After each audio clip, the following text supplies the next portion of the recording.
मोराटोक नामक गांव में जेम्स नाम का एक आदमी रहता था। वह दूसरों के खेतों में काम करके अपना गुजारा करता था। उसके परिवार में उसकी पत्नी स्टेला और उसका बेटा रॉबर्ट रहते थे। वे गरीब थे लेकिन अपनी जिंदगी में बहुत खुश थे। वे कमाने के लिए कड़ी मेहनत करते थे। अरे स्टेला, जल्दी से खाना परोस दो, मुझे कल सुबह जल्दी काम पर जाना है। हाँ जरूर, बस 5 मिनट और। थोड़ी देर बाद स्टेला खाना परोसती है और सब सो जाते हैं। अरे, तुम्हें कल जल्दी क्यों जाना है? कल खेत पर बहुत काम करना है, इसलिए मैं वहाँ जल्दी चला जाऊंगा।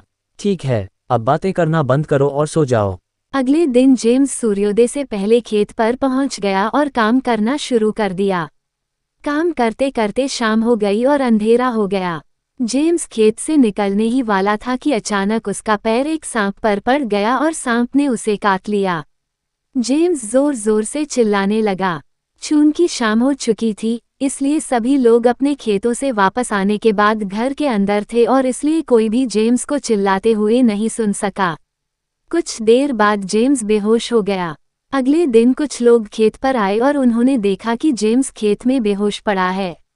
चलो जाकर देखते हैं। गांव वाले जेम्स के पास गए। अरे जेम्स भाई, उठो, तुम्हें क्या हुआ? लेकिन जेम्स नहीं उठा। फिर एक आदमी उसके पैरों की तरफ देखता है। जेम्स ब्लू को सांप ने काट लिया था। पैर पर निशान देखो। सब लोग जेम्स को उसके घर ले जाते हैं। अरे, मेरे पति को क्या हुआ? तुम सब उसे इस तरह क्यों लाए? फिर एक आदमी स्टेला को सच्चाई बताता है। ये सब सुनकर स्टेला को लगा जैसे उसके पैरों तले जमीन खिसक गई। हे भगवान, तुमने यह क्या कर दिया? अब मैं क्या करूंगी? मैं अपने परिवार का पेट कैसे भरूंगी? स्टेला रोने लगी। अब घर की जिम्मेदारी पूरी तरह से स्टेला पर थी। अब स्टेला खेतों में काम करके अपना गुजारा करने लगी। कुछ साल बीत गए। अब रॉबर्ट स्कूल जाने लगा। माँ, जल्दी से मेरा टिफिन दे दो, मुझे स्कूल के लिए देर हो रही है। हाँ बेटा, मैं ला रही हूँ। स्टेला टिफिन लाकर रॉबर्ट को देती है। समय बीतता गया। रॉबर्ट कॉलेज जाने लगा। उसे अपनी माँ की हालत पर कभी तरस नहीं आया और वह गैर जिम्मेदार बन गया था। अरे दोस्तों, क्यों ना हम कल पिकनिक पर चलें? हाँ जरूर, खूब मौज मस्ती करेंगे। ये कहकर उसके सारे दोस्त घर चले जाते हैं और रॉबर्ट वहीं बैठकर सोचता रहता है। मैं पिकनिक पर जाने के लिए तैयार हो गया हूँ, लेकिन पैसे कहाँ से लाऊंगा? इसी सोच में डूबा रॉबर्ट घर आता है और अपनी माँ से कहता है, मुझे कल 5,000 रुपये चाहिए। अरे बेटा, तुम्हें इतने पैसों की क्या जरूरत है? और मेरे पास इतने पैसे नहीं है बेटा। माँ, मुझे कुछ नहीं पता, तुम कुछ भी करो लेकिन मुझे शाम तक पैसे दे दो, नहीं तो मैं घर नहीं आऊँगा। अरे बेटा, ऐसा मत करो, मेरे पास वाकई इतने पैसे नहीं हैं। माँ, कुछ भी करो, मुझे किसी भी कीमत पर पैसे चाहिए। ठीक है बेटा, मैं कुछ करूँगी। स्टेला को चिंता होती है कि इतने पैसे कैसे लाऊं। वो अपने खेत के मालिक के पास जाती है और आधे पैसे उधार मांगती है, लेकिन तब भी पैसे की कमी थी।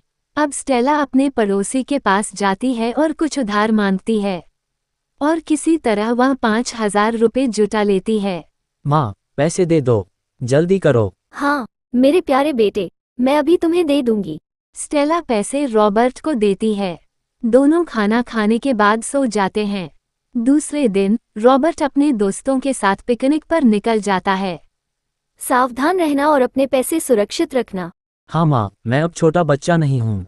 रॉबर्ट घर से निकल जाता है और सभी दोस्त पिकनिक पर जाने के लिए बस पकड़ते हैं। रॉबर्ट बस में एक लड़की को देखता है और उसे वह पसंद आ जाती है। रॉबर्ट उससे बात करना शुरू कर देता है।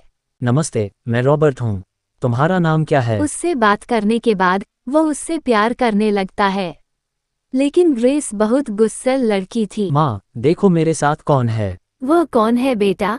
स्टेला ग्रेस को देखती है, लेकिन ग्रेस उसे देख रही थी और वास्तव में थोड़ी देर रुकने के बाद ग्रेस उनके घर से निकल जाती है। माँ, क्या तुम्हें ग्रेस पसंद आई? मैं उससे शादी करने जा रहा हूँ। बेटा, मुझे नहीं लगता कि यह लड़की तुम्हारे लिए अच्छी है, तुम्हें इससे कहीं बेहतर लड़की मिल जाएगी। तुम मुझे मत सिखाओ, अगर मेरी शादी कभी होगी तो ग्रेस से ही होगी। ठीक है बेटा, जैसी तुम्हारी मर्जी, तुम्हें अपनी जिंदगी उसके साथ बितानी है। अगर तुम दोनों खुश रहोगे तो मुझे क्यों कोई परेशानी होगी। कुछ दिनों बाद रॉबर्ट और ग्रेस की शादी हो गई। एक दिन ग्रेस अपनी सास से झगड़ने लगी। मैं कोई काम नहीं करूंगी, अगर तुम्हें करना है तो करो, नहीं तो छोड़ दो। अरे यार, लेकिन जब मैं नहीं रहूंगी तो तुम्हें ही सब करना पड़ेगा। तब मैं देखूंगी, मुझे सिखाने की कोशिश मत करना, शाम को मुझे सिखाना। जब रॉबर्ट घर आता है, अरे देखो, तुम्हारी माँ बिल्कुल काम नहीं करती और मुझसे ही सब कुछ करवाती है और ऊपर से मुझसे झगड़ती है। रॉबर्ट जाकर अपनी माँ को गाली देता है। ये सब देखकर ग्रेस खुश हो जाती है। अब ये रोज की बात हो गई। ग्रेस रॉबर्ट को उसकी माँ के खिलाफ भड़काती रहती थी, रॉबर्ट को उसकी माँ से दूर रखती थी। एक दिन उसने खुद ही अपना हाथ जला लिया और शाम को जब रॉबर्ट घर आया, अरे देखो, यह क्या है? माँ ने आज किया। मैंने काम करने से मना कर दिया और इसलिए तुम्हारी माँ ने मेरा हाथ जला दिया।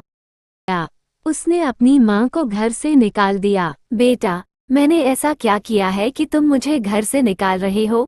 इस उम्र में मैं कहाँ जाऊंगी? रोना बंद करो और मेरे घर से निकल जाओ। बेचारी स्टेला अपना सामान लेकर घर से निकल जाती है।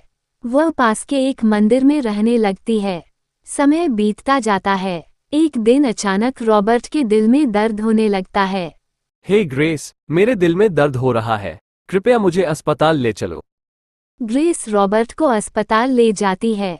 डॉक्टर रॉबर्ट की जांच करते हैं और ग्रेस से कहते हैं, देखो मैडम, तुम्हारे पति के दिल में छेद है।